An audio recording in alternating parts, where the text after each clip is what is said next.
So Mo, God said I should not talk to you again. Yeah.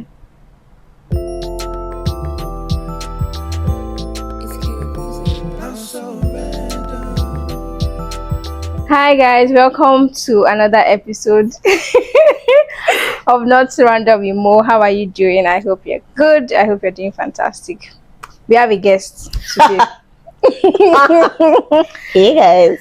Hi Toyosi, how are you doing? Hi Mo, I'm fine. It's Eh. nice to be here. Okay, so before we begin today's conversation, I have something to get off my chest to the general public. I think we need to bring back shame. I think we need to bring back the concept of long-term thinking, thinking forward. Because the things I see on Obasanjo's internet, I'm like, It's your Obasanjo for me. do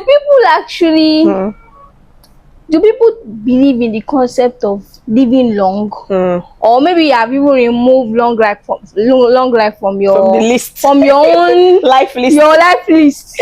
Because the things people are doing all in the name of meeting beauty standards, that's even the sad part, right? If they're not removing their ribs, they are changing the color of their pupil. Yeah. If they're not doing that, I don't even understand. I think that we actually need to always think of the long-term effects of the things we do now, because it feels like people are not actually thinking of those things anymore. Why would anybody in their right mind remove their ribs? Something that's supposed to protect your organs. There's a reason why they gave you ribs. Exactly, in the first place. So like it's somehow, and it's not even just the removing ribs thing. It's a lot of things, right? All in the bid to look like the perfect. Funny enough, there's no even perfect. There's no perfect like, body. The standard? There's no perfect all these things. Yeah. So it's just very bothering, right? There's another thing I'll say. Thank God that she's here. Now, as a person, I don't use makeup. I don't really use makeup. It's now that they are pushing me towards the line.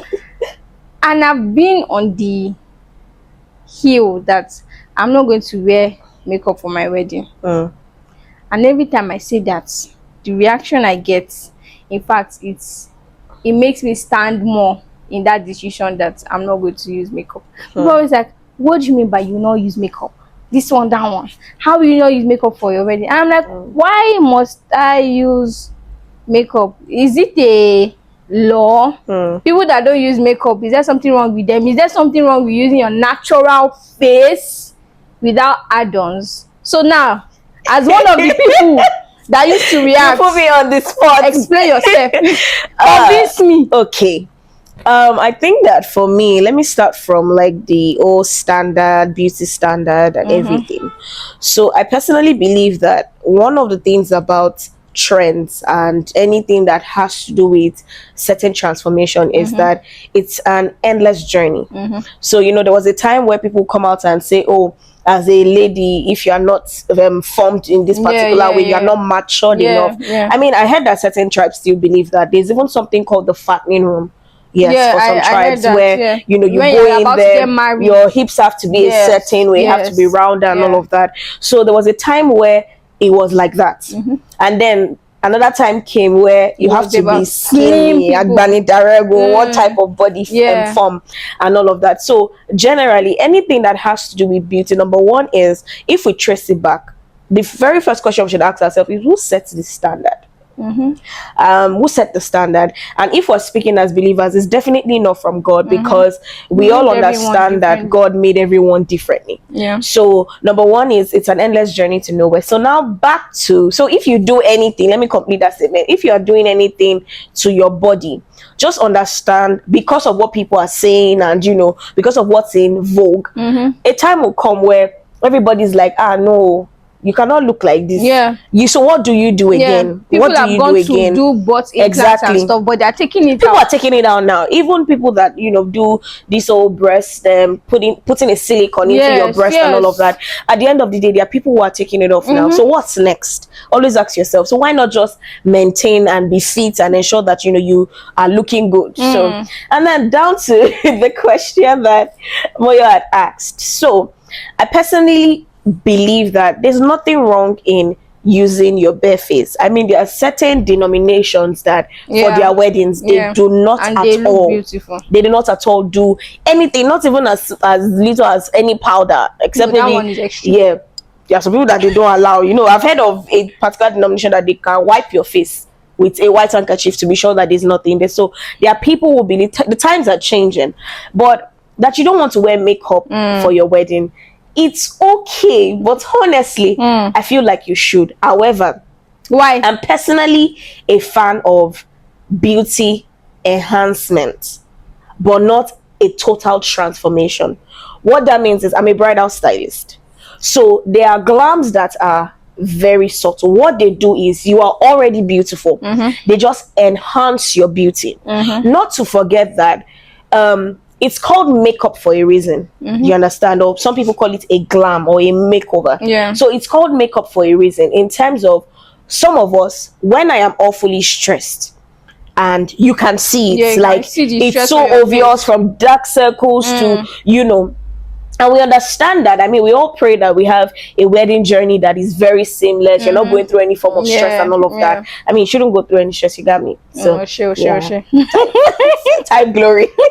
So but You said type personally, glory. yeah, instead of type glory.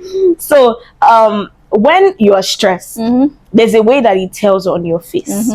Do you understand? Because they have dark spots. They have exactly. So once we understand that fact, sometimes it's just best to just, because of you want your pictures to be good, you don't want it to be too obvious that you are tired, and the wedding day comes with its own pressure and its own stress. Like you are thinking, everything, I hope everything, especially for Moyo, who is sort of she's a planner. She likes things done at ample time and all of that. So I feel that having a glam on your wedding day, but now has to, when I mean a glam for you, it now has to be something that, suits your skin color. You are not the type of person, I don't think that loud glam, that's all, you are putting purple somewhere, you are doing all of that. It's not even that abebe for the eyes. Yeah, that lash. So even for the lash, we can actually do without that. We can do lash extension, but very mild. No, this one is like, it's very mild. My warrior, Remy, I got you now. And for Moyo, actually, we're going to do she said we are going to, as if I've accepted. My people, we are going to do glam trials. Because number one is we cannot we have to do a makeup artist whose specialty or niche is in soft glams, and with that we still have to do trials. When I mean trials is we have to be sure that you are comfortable. You understand? So we are doing trials to ensure that so even if it's just a little, Remy. I remember one photo shoot that I went for, and I, when they were doing makeup for me, they said, you should use lashes. I said, I can't use lashes. They say they put one. They said this one is small. I could not see you. The whole thing was blocking my vision. As they are standing in front of me, I can't see you. I can imagine. So I feel like I don't have brows. Yeah. So it now always looks weird when all of a sudden you can now see brows on my face. Yeah. You get. I feel like we need to get your person. When we get your person, we'll do trials. Don't worry. I'm actually trials. You guys, watch out. I'll think about it. But just a disclaimer. I am not against makeup. I love it. At all. Like at all. When I see good makeup, I love it. Right. I just don't like the whole thing of like this is how it has to be. Thing. Like it's a standard. Because I know that and it's not a standard for me. Yeah. Right. So that's it. But back to it, please. Let's bring back forward thinking. In anything we want to do, we have to think about your health. Think about your health. Think about your children. Think about the health complications and things like that. Because the person that designed our bodies, he knows exactly why he designed it this way, right? Okay. So now, what are we Oh yeah, I mean, I've done what is on my chest. What is on your chest? Well, I think for me, I want to talk about, what has been on my chest basically is something, a post that came across that a friend had posted and was talking about, people who always say things like nobody cares about me, nobody's with me, nobody really, nobody sends me, I'm all and all of alone. that. I'm all alone, every Elijah. man for himself, Yeah. and face your life. It's just me, it's just me and my God, and all of that. And we say things like that without also, most times when we say that thing, I personally feel that 70% of the time it's an emotional statement. And it could be because maybe sometimes you are expecting people to come through for you In ways they can't, actually. and in ways they can't, rather, or other things. So I think that what's on my chest is we all need to understand the difference between being lonely and being alone. So I know that sometimes somebody's like, oh, what's the difference? There's a difference. Being alone and being lonely, it's actually quite different. So when you say somebody is alone, it's more of now, because I want to believe that we're not just talking to believers, but generally, being alone for me, it's a state where you set out time, or maybe from God or personally take out time to just be alone, be by yourself. You understand? Spend time with yourself. Spend time with yourself. Sometimes you even do it to relax. You're overwhelmed. I just to know yourself. for a while, for a season, I just need time to be by myself. And maybe it's a retreat season for you, or certain seasons where God would actually tell you, like, baby girl, baby boy, I need you to just separate yourself. The same way Jesus took out time, like it was amidst people, and at different times the Bible records that it would just retreat. So that is being alone. But being lonely, for me, I personally believe it's more of an emotional state, where you can have a million and one persons around you, but you still feel alone, you still feel lonely, you still feel unsupported, you still feel not seen, you still feel not heard. So I feel like we need to understand the difference between these two words, because if not, you are going to keep how will I put it, saying things that are actually hurting your friends, or saying people in that you don't care about me light. Meanwhile, that's not the case. And I personally feel like it's unfair. So there was a time too for me where I just felt like I'm just lonely. There's nobody. And that point where you're like, I'm alone. Nobody sees me. Nobody hears me. And then I was just going. And my mentor had to actually teach me that there is a difference. And the difference most times is the why. That's what I believe. I feel like when you understand that, okay, this is a phase of my life where it seems as though I'm just alone, like I'm going through something and I'm just alone in it. Sometimes you have to now know that, okay, why is it like this for me? It can sometimes come from the Lord, where the Lord is saying, what I'm doing on your inside, I need no man to take glory for it. So say, for example, you're going through a hard time in business, and God is like, all of these things I'm teaching you because I want your foundation to be solid. So although you have friends who can loan you money, although you have a father who can afford to give you the millions that you need, I need you by yourself. Do you understand? I need you by yourself. I need you to just totally lean on me. So in that kind of situation, you know that, okay, this one is an intentional act. And you now also want to look at it that, is it a me problem? Because it's easy to throw stones and say, oh, my friends don't care about me. Sometimes but you have to communicate with them. I've heard people say things like, oh, teach your friends how to love you, teach your friends how, and there was a time where I had to ask someone that, when you are in a very dark phase of your life, what do you want, and you don't speak about it, what do you want? Or how would I know? Like, how do I know as your friend? And what would you expect of me in that season? Because sometimes we don't extend grace. We can easily extend grace to people on the outside, but not our own people. Do you understand? You just assume that, They should okay, know I'm going what through to stuff. do. Moyo should know what to do. Yeah. Like, this is how I feel. This is how what I'm going through. Your friend should all of a sudden become omini no Esther no. Sometimes you have to communicate. So you want to check it and say, okay, this phase of my life, is it that I am not communicating with my friends to let them know what is going on with me? Or is it that I am communicating but not in the language that they understand? Yeah. Because we must understand that I am giving out an information, and there is a way the person has to receive it in a language that they understand. Yeah. For example, say someone like me, when I'm going through things, I think I talk now. I do better now, right? Like 2 months after the thing has happened. Yeah, let's hide.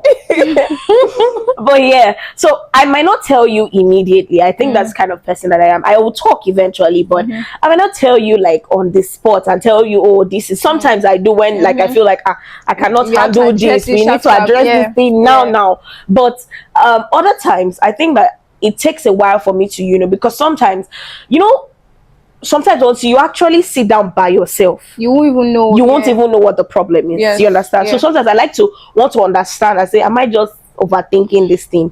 And sometimes even in that moment of thinking that I'm overthinking, I have to ask somebody that I hope I'm not. Something like that happened recently, and I had to ask Mo that I hope I'm not overthinking. So you have to understand that sometimes you need to communicate in a way. For example, I'm around you and I'm not smiling. I'm naturally a bubbly person, and I'm not smiling. I'm just quiet. You just know. You will know that, oh, there's just something wrong. So it's now for your friends to now say, oh, Toya, you're quiet. What's going on? So yeah, so I feel like that's what has been on my chest. Understand the seasons where it is an intentional act, or maybe God pulling you aside. And in such seasons, you now have to be wise enough to know how to communicate that the Lord is asking me to be by myself. Yeah, and she does that. So there are some times that something is like something is going on. Yeah. I know, right? But she tells me clearly that I'm going to tell you about this, but not now. not now. God has not yet given me the Yeah. release to. Do you know that it's always better to communicate things clearly to people, because it also makes them know that, okay, I'm not the problem. Yeah, that's right. correct. And okay, at least she's okay. Yeah. Do you understand? Because a lot of times the reasons why a lot of people have issues with friends when they're going through stuff is you actually don't communicate things well, or you're not transparent enough. Right? You may not go into the details, but you can be open about it, that at this point I am very overwhelmed, but I cannot go into details right now. Yeah. So they know what is going on. They will not even know how to even pray for you. Very well. That whatever she's going through, Father, just pray that yeah. So I think I agree. You must know how to communicate it, and even amidst this communication, seasons where you are alone, you have to also know who to communicate with. It's important though. Some of us have had to learn this thing the hard way. It's very important. So there are seasons where God is actually taking you through that is just you and I. Who you communicate with can either push you out of that phase, or take you deeper into it, and without you, now losing yourself because sometimes God actually brings us into seasons of being alone, and that phase is actually over. But you have become so comfortable in it's just me and the Lord. You lose focus, sight of every other person. So it's just me and the Lord, and the Lord is like, baby girl, atikbari face it, so we are alone. Exactly. The people I put around you are losing like relationships. Do you understand?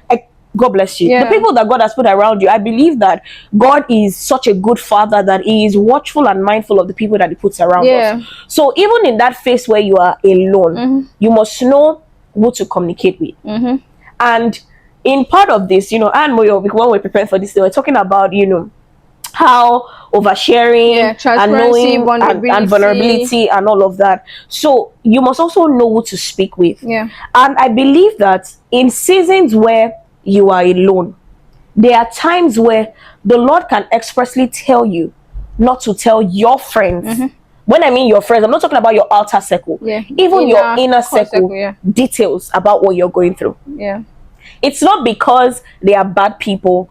Some of us now in that season, make the mistake of terming it as there's something fishy maybe they about are the this. enemies against my They soul. are the for the Lord himself to tell me, like your friend, you're just about to throw a destiny relationship all in this of not being wise. Yes, because you're not being wise. So I believe that in that type of scenario where God tells you, oh, for this phase of your life, be quiet. Yeah.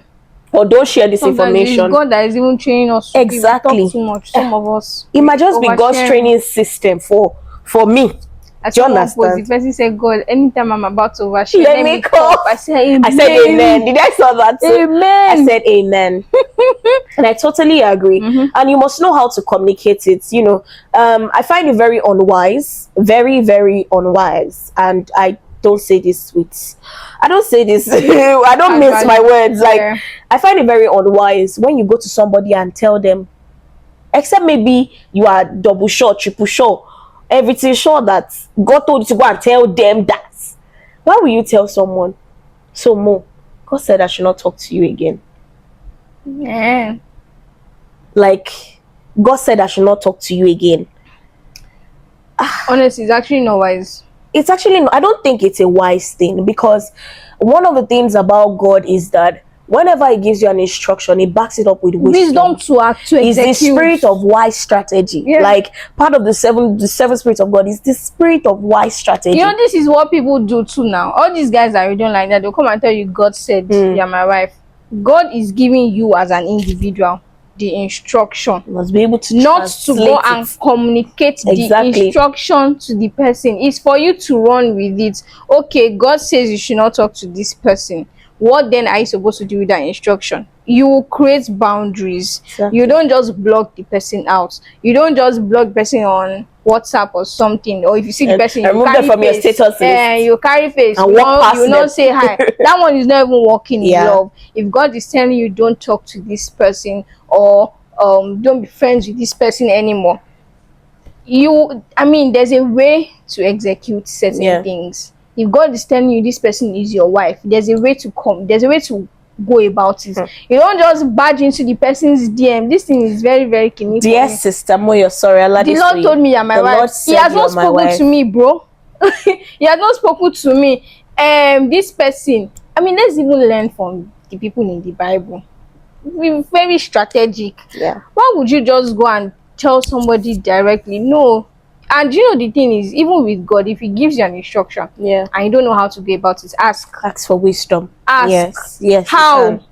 Even Mary had to ask, how shall these things be? How shall? And the funny thing, or the amazing thing about God, is that every single time that we come to him for clarification, is not the type of person that will say, our teachers in school, they'll give you an assignment and say, just go. Or he follows you with this. He would definitely tell you. When Mary asked, the angel of the Lord did not say, just wait, it will happen. He explained to her, the Holy Spirit is going to descend on you. Even in days where, like, for example, Gideon, he asked the Lord for a sign. Although that was because he was that one shall get as he be. But even the Bible says that once has he spoken, twice have I heard. Meaning that God has said something, but I, as human, I can desire to want to get confirmations, and God is not going to push you away. So I feel like when communicating with your friends, you can love and put boundaries. So you are very close to this person. Imagine that God can know. I don't think God can say, oh, but Moyo, as close as we are, and then there's now that phase where God says, oh, just give it some time, give it some space. It can sometimes be that if it's not from your end, maybe the current state of that person cannot process to receive that information, to handle it. Yes. For example, I was listening to Pastor Mildred, and she was sharing with Izine in that interview how when she was trusting the Lord for her babies, and her mom could not wrap her head around the fact that her dad had to call her and say, when you have a mechanical problem, who do you go to? You say the mechanic. When you now have a medical problem, who do you go to? You go to the hospital. So make it make sense that you say you are waiting, you are fasting, you are praying. And God had to be the one to appear to her mom to say, you know what, don't disturb this girl again. In that scenario, it would have been a problem if she just told her mom, just leave me, just leave me. God has you must know how to communicate. So, for Yeah. example, God now tells you what you're doing with that your friend in that moment is you don't have to tell them God said. You just ask the Lord to give you wisdom, number one, and begin to now draw Yeah. the lines in a way where you still love the person, Mm-hmm. but you just limited access. Yeah. Because the person's current state, for example, you are going through something that is emotional. Let's say, for example, you are going through an heartbreak, for example, and your friend who you are telling just is also going through that same thing. In that moment, the Lord might tell you to keep quiet or withhold certain the depth of an information from that person so that she's bleeding, you are bleeding, you guys are not bleeding on one another. Do you understand? It might just be okay, it's a soul journey where I am working on her, I need to work on you too. So it's not a you are bleeding and bleeding, we're bleeding on one another. There's no solution. We're There's just no crying, solution. crying, No. crying. Do you understand? So I think that's one thing that's been on my chest to say. Can you imagine? Please, someone say that's one thing that's been on my What's chest. the- Okay, now so for somebody listening to this, how Yeah. do they know who to be transparent with and who to be vulnerable with? Because I mean there's a difference. Transparency, you're being open, you are Yeah. allowing people to see you as you are, you're not wearing a mask. Yeah. However, for vulnerability, you're going to the depths of what you're feeling, who you are, you're showing them the things that every other person can see. So insecurities, fears, and all of the things. So who should we be vulnerable with? At what point should we even then be vulnerable with people? Because people make the mistake of Yeah. oh, I want to build my relationship with this person, And then so so immediately I'll just lay information uncover on them. everything. So how do we go about that? Oh, Holy Spirit.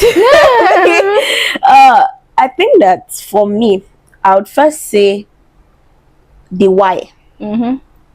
So why do I want to be vulnerable with you? Why do I want to be transparent with you? Because I feel like the why defines it. Because some people would want to tell you stuff about them, lay information, number one, for pity party. You know, when somebody comes and tell you a very sad story about themselves that automatically you just have that opening in your heart. You want to, somebody tells you, oh, I was homeless. I was homeless. They threw me out. Oh, they did this to me. And all of a sudden, let me not say you that you have boundaries, you are careful who you allow into your home. You just all of a sudden open your doors to them. So it's the why do I want to tell Moyo this thing? Why? So Moyo is my friend. I mean, I should be vulnerable and transparent with my friend, but to what end?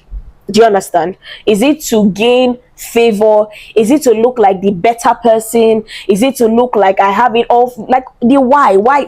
Before you share any information, and I'm speaking from a place where I've had to learn. Why am I sharing this information? That's number one. Number two is in being transparent with people is, I would say that season transparent or vulnerable. For being I'll say vulnerable. Season. I'll say season, because you know, being transparent, let me put it this way, I feel like transparency is sort of surface level. Yes, that and one, vulnerability you should be transparent is with deeper. everybody. You understand? For example, you are not fine. Like somebody asks you, how are you doing? See, I bless God. I bless God. We all bless God. God is faithful. God is keeping us together. God keeps things running. Oh my God. Abba is on it. My sister, oh, Paro. Abba is surely on it. Actually, the Bible, Matthew 20 is with you always. We all know that He's with all of us. But how are you doing? I can tell you transparently, I'm not doing so well. Work is overwhelming, and you know, I'm just trying to find my way around it, and that's it. Being vulnerable. You go deeper. See, overhead, you don't choke. Before I pay salary, do you know that I pay my illustrator so and so amount? Yeah, and then you even now go to how it makes you feel on a deeper level. I'm paying that amount is overwhelming, and it's even affecting my mental health. I've not even been able to pray, and you know, my friends are doing better, and I'm just beginning to see my friends my friends are, you know, are going ahead, and it's just overwhelming. At some point I even feel like shutting down. So affecting my trust in God. yeah, You have exactly, gone on a deeper level. you've gone. That's vulnerability. I know everybody should So have that access to you. exactly. So I think that number one, after defining the why, is the season that you're in. Even There are person. certain seasons that, you know, the Lord will have you speak up. But now we now go into, who are you speaking to? The who, very important too. Who are you speaking to? I personally believe that there are some people that when you go through certain things, except the Lord tells you otherwise, being vulnerable with them is non-negotiable. For Yeah. example, your spouse. Yeah. Obviously. I don't think that the Lord will have you keep it in your heart. I mean, maybe certain things, but I don't think so, because two have become one. Even that one. So, like, I'm not talking about spouse as per boyfriend, though. I'm talking about they have married you tissue lockers. For those of you that don't understand, like, they have paid your bride price, paid your dowry. Everything set. Do you understand? Everything set, everything marama, as the Igbo people say. So, I feel like someone like your spouse, you have, I mean, someone that's seen your nakedness, skeleton hide. Exactly. Like, you have seen everything. Naked and not ashamed. And not ashamed. So I think that for me, I would say number one, it's the who you are now speaking to. That's why it's even very important that whoever you're now speaking to is a wise person that has the Spirit of God on their inside. The number one is invulnerability. The person you're speaking to, number one, is you guys have unlocked certain depths. Yeah. Like your spouse, we've already given that example. I would say that your disciples. Yeah.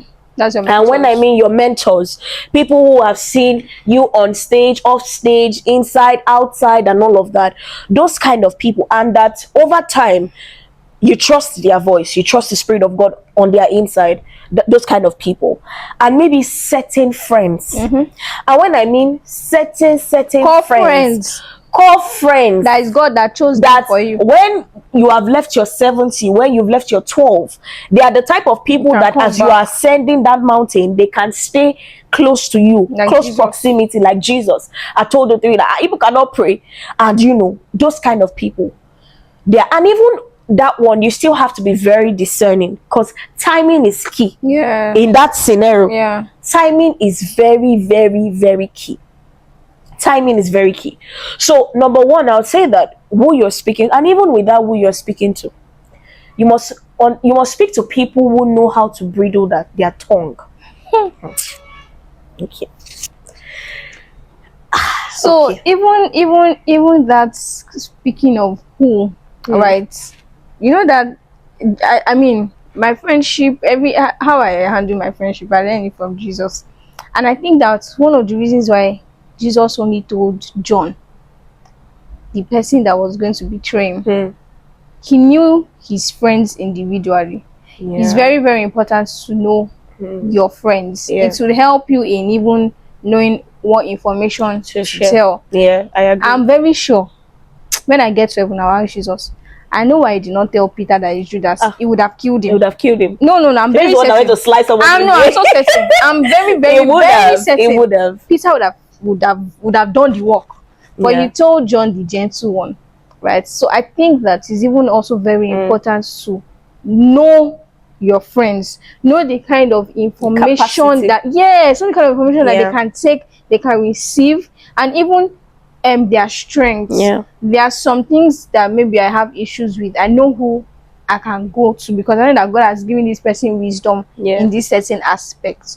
All the things you've said, just know that you are supposed to be transparent with everybody. You should be open, but be careful of who you are vulnerable with. Ensure that you receive proper direction from God as to what to share, who to share it with, when to share it. And I think that to even just now cap everything, we can't be speaking of vulnerability and all of these things if you as a person, you don't yet know how to discern God's voice. Like, you can't be sitting to hear God's voice for major decisions, but for little things like this, you don't know his voice. So from now, begin to train your ears. Sometimes just sit down with your journal, ask him a question, listen for his response, have a conversation with him.